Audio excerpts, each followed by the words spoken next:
Benny Simanjuntak, pemilik contoh manajemen ini boleh dibilang telah sukses membesarkan nama-nama seperti Indra Bruggman, Leoni, Steve Emmanuel, Dini Aminarti, dan sederet artis lainnya. Tangan dingin Benny yang akrab dipanggil Om Ben oleh anak didiknya ini terbukti mampu mempoles artis pendatang baru yang awalnya tidak dikenal menjadi artis berpenghasilan puluhan juta rupiah. Namun kepemimpinan Om Ben akhir-akhir ini dipertanyakan setelah muncul gugatan hukum dari Steve Emmanuel dan Nina Saki. Belum lagi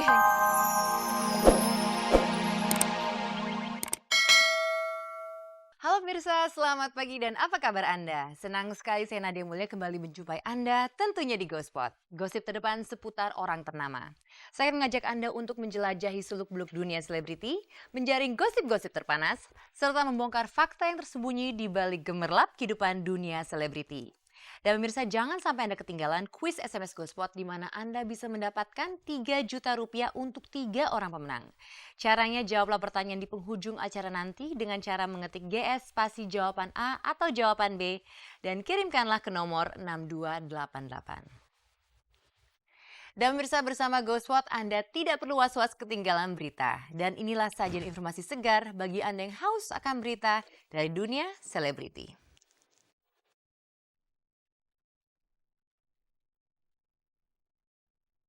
Benny Simanjuntak tetap tegar kendati banyak ditinggal anak-anak didik kesayangannya. Novita Enji dan Mona Ratuliu bicara soal kekerasan pada anak. Dilema Shandy Aulia dan Samuel Rizal antara memilih meneruskan karir atau sekolah. Darwis Triadi pasrah akan keadaan rumah tangganya dengan Citra. Kris Dayanti berkunjung ke guru spiritualnya.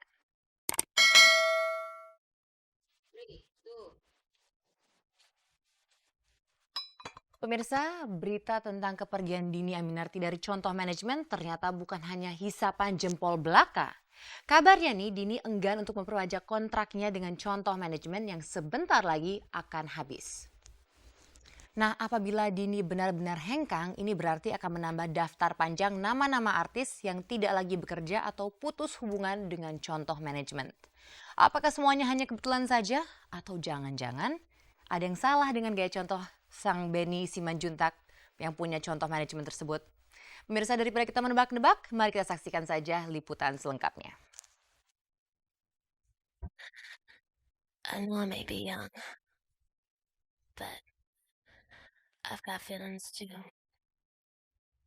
Benny Simanjuntak, pemilik contoh manajemen ini boleh dibilang telah sukses membesarkan nama-nama seperti Indra Bruggman, Leoni, Steve Emmanuel, Dini Aminarti, dan sederet artis lainnya. Tangan dingin Benny yang akrab dipanggil Om Ben oleh anak didiknya ini terbukti mampu mempoles artis pendatang baru yang awalnya tidak dikenal menjadi artis berpenghasilan puluhan juta rupiah. Namun kepemimpinan Om Ben akhir-akhir ini dipertanyakan setelah muncul gugatan hukum dari Steve Emmanuel dan Nina Saki. Belum lagi hengkangnya Leoni dan Indra Bruggman menyisakan teka-teki tentang kredibilitas Benny sebagai pemilik manajemen artis. Jangan-jangan memang benar Benny tidak becus mengelola karir para anak didiknya. Nggak ada, yang kurang apa? Saya baik-baik aja, nggak ada yang kurang. Jarang ada orang yang menyadari atau mengakui bahwa dirinya mempunyai kekurangan. Mungkin akan lebih baik jika melihat kepemimpinan Benny dari kacamata para anak didiknya seperti Arzetti Bilbina atau Jonathan Fritzy, keponakan Om Ben yang juga artis contoh manajemen. Om Ben itu juga sebagai bos, sebagai panutan buat aku. Om Ben itu orangnya keras, tanggung jawabnya penuh. Terus dia tuh kalau melatih anak-anaknya tuh bener-bener gitu 100%. Kita di sana tuh nyaman gitu loh, karena kita benar-benar ditempa, dididik banget sama dia, dijadikan oleh dia seseorang gitu loh. Kadang-kadang dia diskus sama kita pengen jadi seperti apa, kita pengen apa, pengen peran apa. Jadi kita di sini juga bisa bertukar pikiran gitu loh. Kita nggak pengen ini, dia juga akan terima gitu. Dia bukan tipe orang yang arogan. Kepemimpinan Benny Simanjuntak tentu tidak 100% sempurna, tapi terbukti ia mampu menaikkan pamor Indra, Leoni, Steve, dan Nina. Setelah mereka sukses, Benny pun ditinggalkan. Wajar jika ada kesan bahwa mereka seperti kacang lupa kulit. Nggak ada istilah kacang lupa kulit sama saya. Saya itu bekerja menjadikan mereka bintang. Saya tidak kecewa kalau sudah mereka jadi bintang. Kalau saya kecewa, saya nggak akan ada jadikan bintang lagi dong. Kesian yang mau jadi bintang yang lain. Mungkin saya sekarang bisa berpikir bahwa oke, kita bisa melihat orang itu tidak dalam keadaan susah. Dalam keadaan susah semua nurut, manut. Mungkin ada rasa kecewa yang terselip di hati ketika melihat Steve dan Nina menuduhnya telah menyelewengkan honor mereka. Terbukti nggak? Nggak ada lah, itu semua bohong semua, itu enggak. Penyeluruhan gimana? Uang yang saya keluarkan yang bikin mereka senang sampai jadi bintang tidak pernah dipertanyakan. Setelah jadi bintang, kontrak yang sudah saya sepakatin bahwa saya dapat fee 30%, kenapa mesti sudah berjalan 3 tahun baru itu dipermasalahkan? Itu aja. Lantas bagaimana dengan kabar bahwa Dini Aminarti akan mengikuti jejak keempat temannya yang sudah hengkang duluan dari Contoh? Dini nggak ada masalah dengan Dini. Saya baik-baik aja dengan Dini. Tadi juga ucapan selamat sama Dini dan Dini, nggak apa, baik-baik aja. Cuman mamanya itu bilang ya lagi bentuk keluarga manajemen. Jadi manajemen keluarga. Jadi dia minta tolong tahun depan nggak bisa perpanjang lah Om Ben, bisa nggak tahun depan nggak perpanjang? Oh saya bilang nggak apa-apa, fine nggak apa-apa. Yang penting menyelesaikan kontrak. Dini orangnya bagus dong. Jauh hari sebelumnya sudah ngomong dengan saya gitu. Biar hubungannya baik ke depan, tidak saya seperti Steve gitu loh. Masih berharap selesai dengan baik. Itu juga kita punya harapan selesai dengan baik. Siapa sih mau buat apa berantem, itu capek berperkara. Kecuali jadi Benny ya, mungkin kayaknya dia mencintai itu, kasus dan sebagainya. Tapi siapapun di dunia ini juga nggak mau berurusan dengan polisi atau pengadilan, itu kan capek.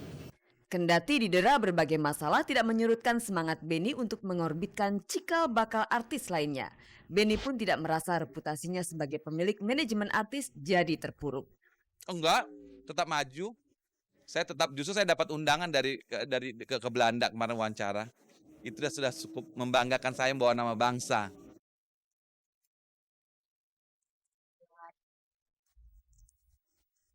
Memanage orang itu tidak gampang pemirsa. Kalau seandainya gampang, pasti semua orang akan jadi manajer.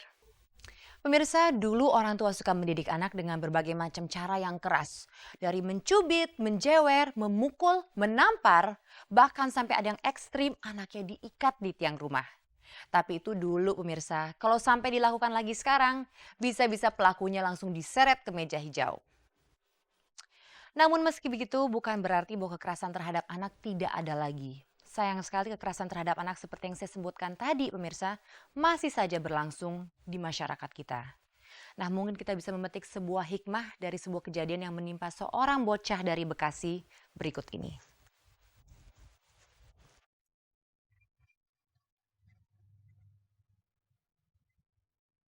Belum lama ini kita dikejutkan dengan berita tentang derita bocah bernama Ismi Soraya yang disiksa oleh pemilik Yayasan Ibu Suri di daerah Bekasi. Kita miris melihat kekerasan terhadap anak-anak terus saja terjadi. Perasaan miris itu juga muncul dalam sanubari pasangan Mona Ratuliu dan Indra Brasko. Kita sih sedih aja, maksudnya kita sendiri punya anak di rumah disayang-sayang. Kalau jatuh aja kadang-kadang kitanya yang deg-degan gitu ya.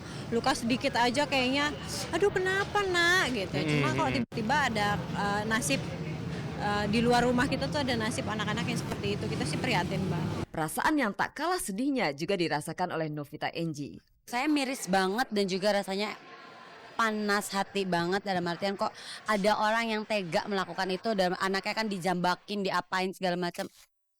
Aduh, aku pas denger itu langsungnya marah dalam artian orang ini kok yang melakukannya tidak berperi kemanusiaan banget. Kebetulan Novita Enji mengadopsi salah satu anak dari kerabat dekatnya. Enji tahu persis bagaimana rasanya seorang ibu yang harus mengasuh seorang anak yang bukan berasal dari darah dagingnya sendiri. Aku kasusnya memang tidak melalui proses bukan melalui yayasan karena ini masih kerabat dekat. Jadi juga kalau dibilang juga adopsi sepenuhnya juga belum karena masih proses legalnya juga ya, bukan maksudnya dalam artian masih ya lebih ke faktor kekeluargaan lah gitu. Dalam apa yang saya jalanin, saya memang selalu berusaha tidak mau menggunakan kekerasan karena menurut saya memang ada cara kok untuk kita mengajarkan anak-anak kita tanpa menggunakan kekerasan. Jangan pukul apalagi disiksa seperti itu. Saya rasa yang ada anak tidak akan mengerti, malah yang ada dendam dan luka batin nantinya buat anaknya. Di luar sana masih banyak ismi-ismi yang lain. Siksaan bahkan sudah mereka alami ketika mereka menghirup nafas dunia. Karena kebanyakan dari mereka lahir dari hubungan di luar nikah. Kalau sudah begini siapa yang harus disalahkan?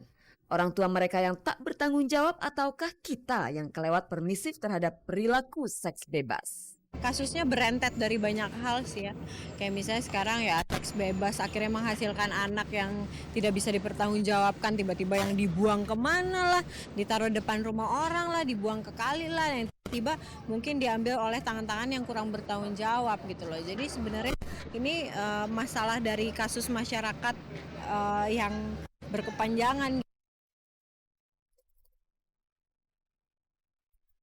Pemirsa, mari kita berandai. Jika seandainya Anda Samuel Rizal atau Sandy Aulia, mana yang Anda pilih? Sekolah Anda atau karir Anda? Nah, apakah mereka harus memilih salah satu di antara mereka?